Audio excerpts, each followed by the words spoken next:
Welcome back guys. So আজকে দেখাবো কিভাবে আপনারা এই ধরনের যে রিমোটগুলো রয়েছে, বিশেষ করে এফপিপি সিরিজের যে রিমোট অথবা আপনার যে নর্মালি যে কনসোলগুলো রয়েছে সেই কনসোলগুলোকে দিয়ে কিভাবে আপনারা ভার্চুয়াল ফ্লাইট বা আপনার ইমুলেটর দিয়ে ড্রোন প্র্যাকটিস করতে পারবেন। সো ফার্স্টে আমরা চলে যাচ্ছি ক্রোমে যাওয়ার পরে আমরা এখানে চলে যাব।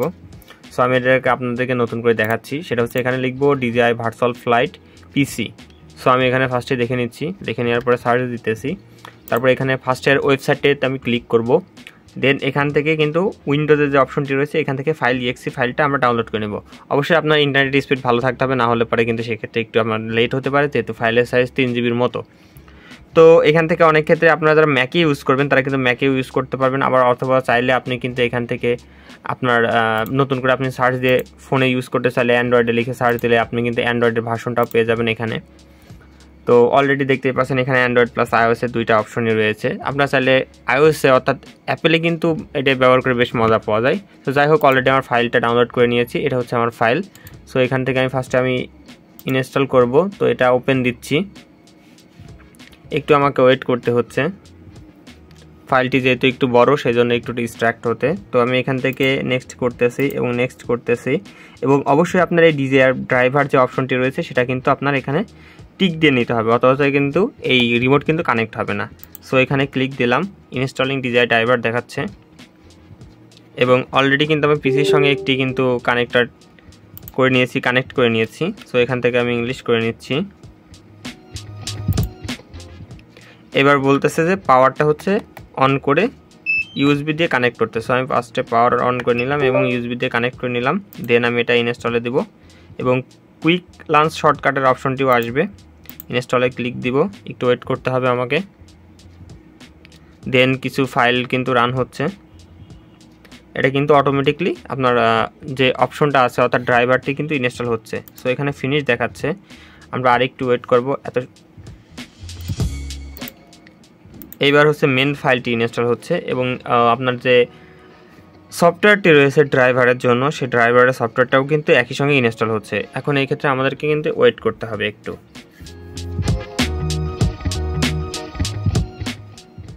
তো সাধারণত আমরা দেখতে পাই যে অনেক ক্ষেত্রেই অনেকে বলেন যে এইখানে কিন্তু হচ্ছে ব্যবহার করা যাচ্ছে না বা রিমোটটি কাজ করছে না, সব কিছু ঠিকঠাক আছে, তবুও সেটা মূলত হয় যে আপনার রিমোটের সঙ্গে কানেক্ট করার পর ড্রাইভারটা অটোমেটিকলি ইনস্টল হয়। কারণ এই রিমোটের সঙ্গে পিসি যে ড্রাইভারটা রয়েছে সেটা কিন্তু ইনস্টল হবে, তারপরে দেন হচ্ছে এটা কিন্তু কানেক্ট হবে। সো আমি এখান থেকে আবার ইয়েস করে দিচ্ছি। এবার ফাইলটি অটোমেটিকলি আর্চিভ হচ্ছে, একটু ওয়েট করি। আর আপনাদের কোনো প্রকার প্রবলেম হলে পরে অবশ্যই কিন্তু কমেন্ট বক্সে জানাবেন, কারণ অনেক ক্ষেত্রে দেখা যায় যে আমার অনেক সময় ভুলভ্রান্তি হয়ে থাকতে পারে। তো আমরা একটু ওয়েট করি এবং এর সঙ্গে সঙ্গে একটি বিষয় কিন্তু উল্লেখযোগ্য, সেটা হচ্ছে যে অবশ্যই আপনাদের কিন্তু C++ যে প্রোগ্রামগুলো রয়েছে এগুলো কিন্তু অবশ্যই ইনস্টল করে রাখতে হবে, কারণ যারা প্রতিনিয়ত কম বেশি গেমিং করেন তারা কিন্তু এই অপশনটি পাবেন।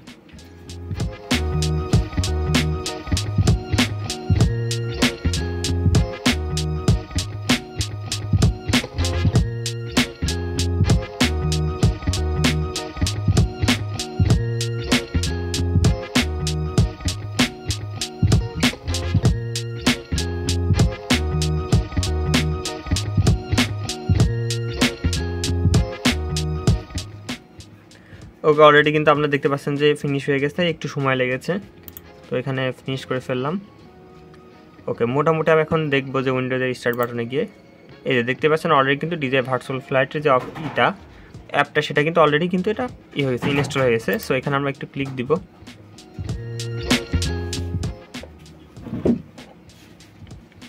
ওকে, আমরা দেখতে পাচ্ছি DJI ভার্চুয়াল ফ্লাইটের লোগোটা আসতেছে।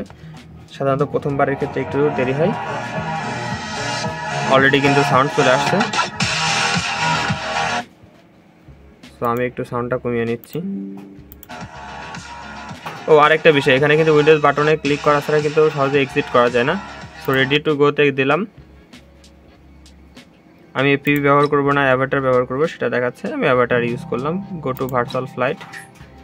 দেন এখান থেকে আপনারা চাইলে কিন্তু গেম খেলা স্টার্ট করতে পারেন। সো আমি ফ্যাক্টরিতে যাচ্ছি, ফ্রি ফ্লাইটে যাচ্ছি, এন্টার দিচ্ছি। দেন আমি গেলাম, লোডিং হচ্ছে।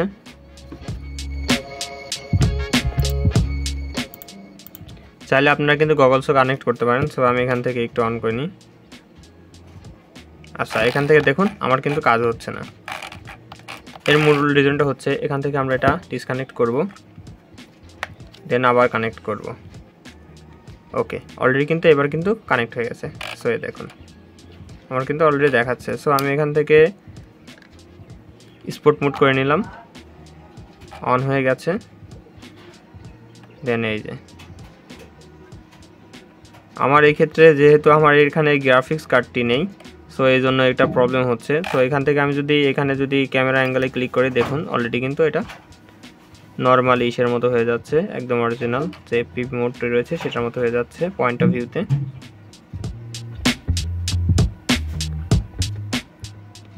তো এইভাবে আপনারা চাইলে কিন্তু সহজেই ইমুলেটর দিয়ে প্র্যাকটিস করতে পারবেন আপনার এফপিভিটি, অর্থাৎ এফপিভির প্র্যাকটিসের জন্য এটা কিন্তু একদম পারফেক্ট। যাই হোক, আমি একটু কথা বেশি বলে ফেলতেছি। সো আমরা C1-এ ক্লিক দিব, পজ হয়ে গেল এবং এখান থেকে আমরা সেটিংয়ে চলে যাব। সেটিংয়ে যাওয়ার পর এখান থেকে কিন্তু আমরা সব কিছু ইমেজ কোয়ালিটি, মিডিয়াম, হাই সব কিছু কিন্তু করতে পারবো। তো এই ছিল মোটামুটি ভিডিও। যদি আপনাদেরকে এই ক্ষেত্রে বুঝতে অসুবিধা হয় তাহলে অবশ্যই আপনারা আমাকে জানাবেন। সো এই ছিল আজকের ভিডিও। ধন্যবাদ সবাইকে।